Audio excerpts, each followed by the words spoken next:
Despite the failure of Justice League, DC on film is moving on full steam ahead. Shazam is already filming, Wonder Woman 2 is in the casting process, Flashpoint, or whatever the Flash movie ends up being called, is gearing up. Matt Reeves remains enthusiastic about Batman, despite not having delivered squat in the years since he signed on to direct it, and they are in talks with directors for other projects. Some of these directors are from the far left field, such as Ava DuVernay, who on March 15th was announced as the director of The New Gods. New Gods is obviously a cosmic movie. Marvel has had great success in that direction, and DC must want in on that action too, because there is another cosmic DC movie in development, namely Lobo. Not only is it in development, Warner and DC are actively pursuing one specific director for it. Way back on February 8th, The Hollywood Reporter first revealed that Warner and DC were in very early talks with Michael Bay about him directing a Lobo movie. There is a script, at least an early version of one, and in effort to make him sign on, they gave it to Michael Bay so he could give his input on its further development. If filmed in its initial iteration, the Lobo movie would reportedly cost a whopping $200 million. A figure that both parties want to see reduced before entering serious talks.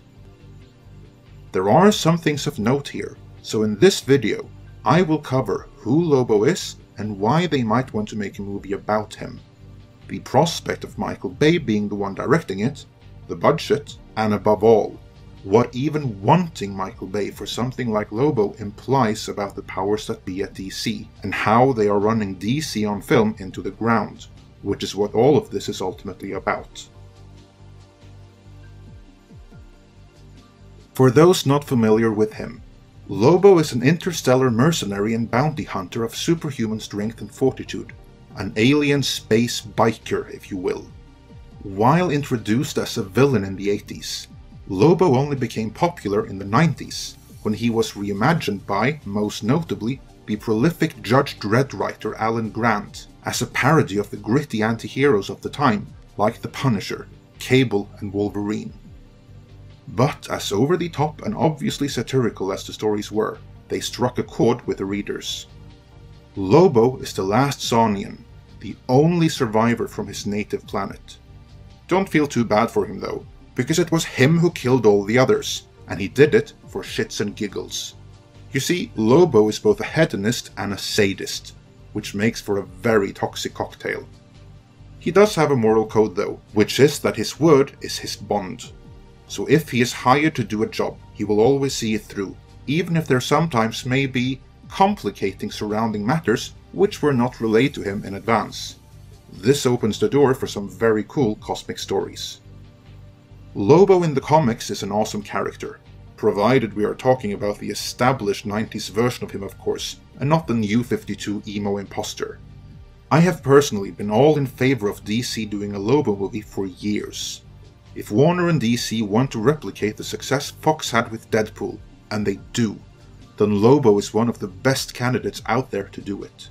So I applaud DC for putting a Lobo movie into development. On paper, that could be a great move for DC, but just because the movie is about Lobo does not guarantee it will be any good. There is after all no shortage of examples of other good or even great characters that got terrible movies. It is all in the execution, and a big part of that execution is the director. To begin with the plus side, from a purely technical point of view, Michael Bay is highly skilled. Very few can manage the pure operations of orchestrating such mass spectacle blockbusters as his movies are prone to being. While he is mostly known for blockbusters, Pain and Gain, and to some extent The Island, also demonstrated that if push comes to shove, he can do more character-driven movies without too many explosions as well. However, his movies tend to have some very predictable tropes. They are simple story-wise, they play on banal emotional strings, and in terms of logic, even internal to the movie in question, they tend to be deeply lacking. Put in other words, his movies are more often than not all icing and no cake, featuring fairly shallow and crappy stories and walking stereotype characters. Look no further than his Transformers movies. The first of those rocked the world, but I would argue that the couple after that sailed on the strength of that first movie. Even stars Shia LaBeouf don't hold them in too high a regard. But then, the poor reviews and word of mouth started catching up to them. First domestically with the fourth movie, and then internationally with the fifth. And this despite the continued growth in the international movie-going audience. The recent Teenage Mutant Ninja Turtles movies, even if they were just produced by him, suffered the same decline. Only they did it in just 2 movies, not 5. What all of this boils down to is that beyond box office grosses, in terms of how well the movies are liked by genre audiences, Michael Bay has more misses than hits. As a result, the brand name Michael Bay is sufficiently toxic among the built-in audience that drives the early hype, that if he were to actually sign on to direct Lobo, all the goodwill and excitement about a Lobo movie being made would be drowned out by the massive groan over Michael Bay being the one helming it. I have previously talked about the importance of matching the right director with the right property. I know some of you are of the opinion that Michael Bay is a good match for Lobo, because he has a knack for effects-heavy spectacles and some raunchy humor at times, so what more could you ask for? Well, I ask for more.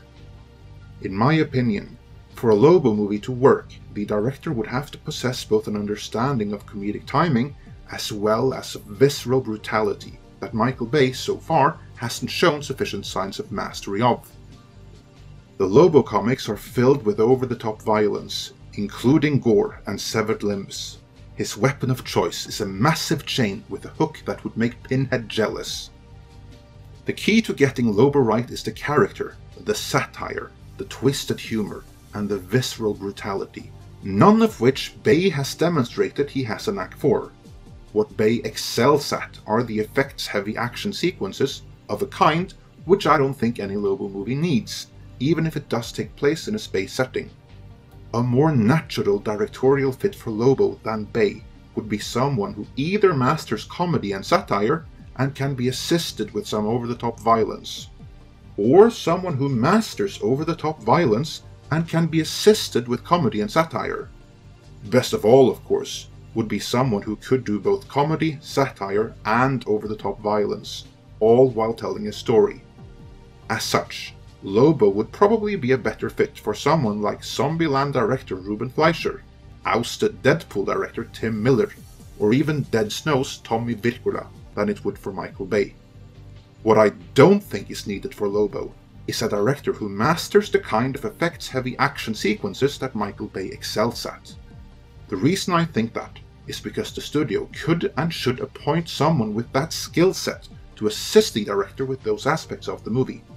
Consider Thor Ragnarok. Taika Waititi had help with the action scenes, just like the Russos had help with the action scenes in Captain America Civil War.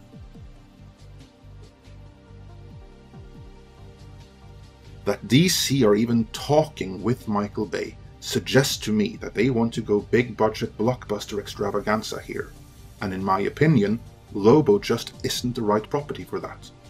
The Lobo comics are satirical, filled with over-the-top violence and a pretty extreme body count.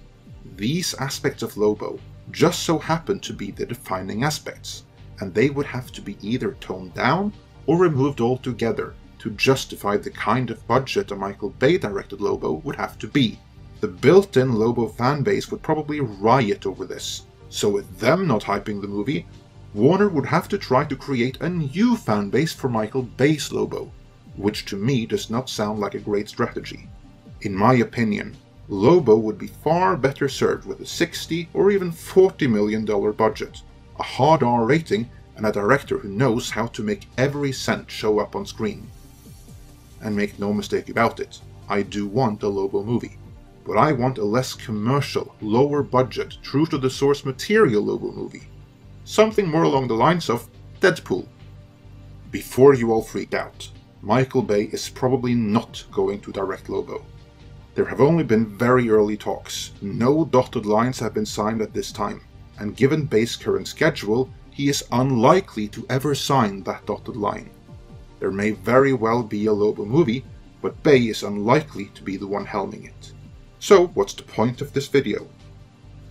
The point is that in approaching Michael Bay in the first place, let alone asking him to take a crack at the script, I am left with the impression that the powers that be at DC don't really understand the characters and the stories they are supposed to adapt.